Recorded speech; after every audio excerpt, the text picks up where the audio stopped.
কে বেশি ঘাউরা, সাকিব নাকি Tamim? ঘাওড়া in a sense যে যদি বলেন যে সাকিব বলবো, ঘাওড়া ঠিক কোন সেন্সে বলবো আমি, মানে হ্যাঁ Strong বুঝতে পারছেন, character, হ্যাঁ হ্যাঁ। তামিম হয়তো কোনো কিছু মানিয়ে নেবে, কিন্তু সাকিব বলবো না, সাকিব সাথে সাকিব মানিয়ে নেবে না আর কি। কে বেশি আবেগী, তামিম নাকি Mushfiq? It's big question. I think Mushfiq. Tamim আবেগী, বাট তামিমের আবার মানে প্রেজেন্স সেন্সটা অনেক আছে, but Mushfiq is really emotional guy. বাংলাদেশের ক্রিকেটে মানে এই দুজনের মধ্য থেকে মানে গেম চেঞ্জার হিসেবে যদি আমি একজনকে চুজ করতে বলি, আপনি কাকে চুজ করবেন, মাশরাফি নাকি আশরাফুল? মাশরাফি। মাশরাফিকে। আশরাফুলের কিছু ইনিংস আছে অসাধারণ, বাট আমার সময়টাই যদি বলি, যেই ম্যাচগুলি জিতেছে আপনি দেখবেন প্রতিটা ম্যাচে ওই মাশরাফির স্টার্টটা আমাকে অনেক সাহায্য করেছে, মানে পুরো একটা দলের কনফিডেন্সের জায়গায় একটা বড় রোল প্লে করছে মাশরাফির ওই সময়টা। বাংলাদেশের ক্রিকেটে সবচেয়ে আনলাকি ক্যারেক্টার যদি কাউকে বলা হয়, সেই জায়গায় আপনি আসলে কার কথা বলবেন? আনলাকি ক্যারেক্টার প্লেয়ার হিসেবে আমি সহজ করে দেব, সাব্বির নাকি নাসির?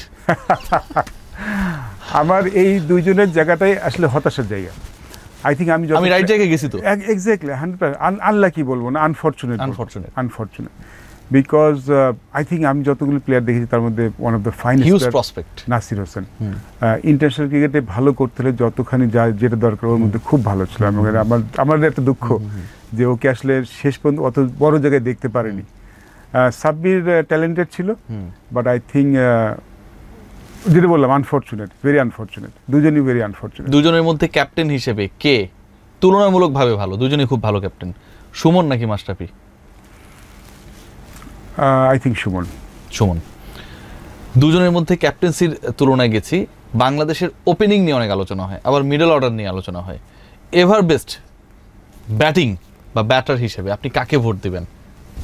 এভার বেস্ট ব্যাটার হিসেবে আমি যাদের দেখেছি ডেফিনেটলি, কারণ আপনি হচ্ছে যখন দায়িত্ব ছেড়েছেন তারপর আপনি সিলেক্টর ছিলেন, মানে আপনি সবাইকে কম বেশি দেখেছেন। 2000 এর আগের কাউকে তো আপনি ভোট দিবেন না? না 2000 সালে আবার আমিনুল ইসলাম বুলবুল চলে আসবে, আকরাম খান চলে আসবে, এই দুজন খুব আইকনিক ব্যাটসম্যান ছিলেন। অবশ্যই ওনাদের হিসাব আলাদা, ওনাদের হিসাব ওইগুলা হিসাব এখানে করে লাভ নাই, ওনারা আমাদের অনেক বড় কিংবদন্তি। আমার মনে হয় যে খুব হার্ড কোশ্চেন।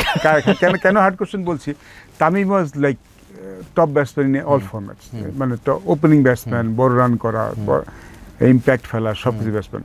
আবার Shakib is match winner, Shakib কিন্তু ম্যাচ উইনার, মানে যে ম্যাচটা জিতে দেবে যে কোনো সময়।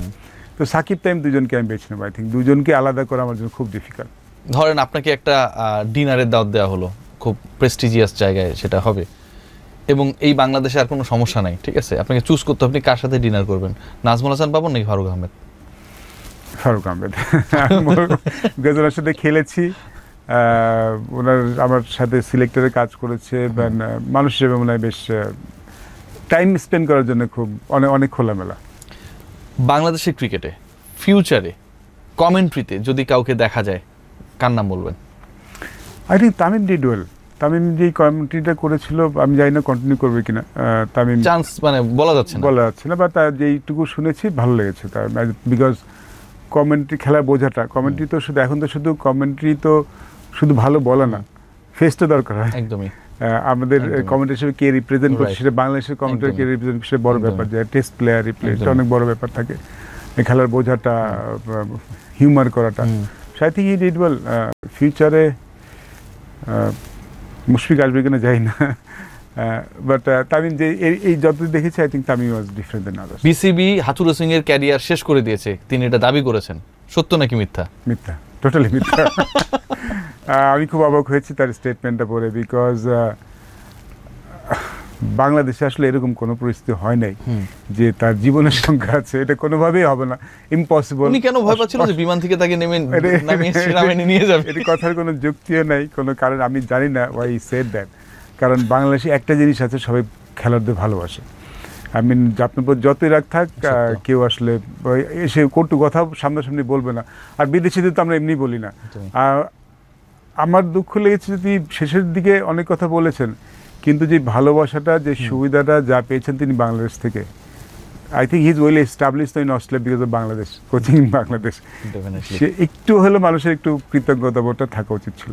Thank you so much Thank Suman you, ভাই, thank you. আপনার প্রতি আমরা কৃতজ্ঞ এই সময় you, দেওয়ার জন্য। thank you. সবাই ভালো থাকবেন। হাই উল্লাস সুমন, দ্য ফাইনেস্ট ব্যাটার, যিনি বাংলাদেশের ব্যাটিংটাকে একদম শুরুর দিকে একটা পর্যায়ে নিয়ে যাওয়ার ক্ষেত্রে একটা বিগ রোল প্লে করেছিলেন, এবং যার চোখের সামনে আসলে বাংলাদেশের যেই প্রজন্মকে নিয়ে আমরা সবচেয়ে বেশি আলোচনা করি সেই প্রজন্মের উত্থান হয়েছে। সবাই ভালো থাকবেন, বাই বাই।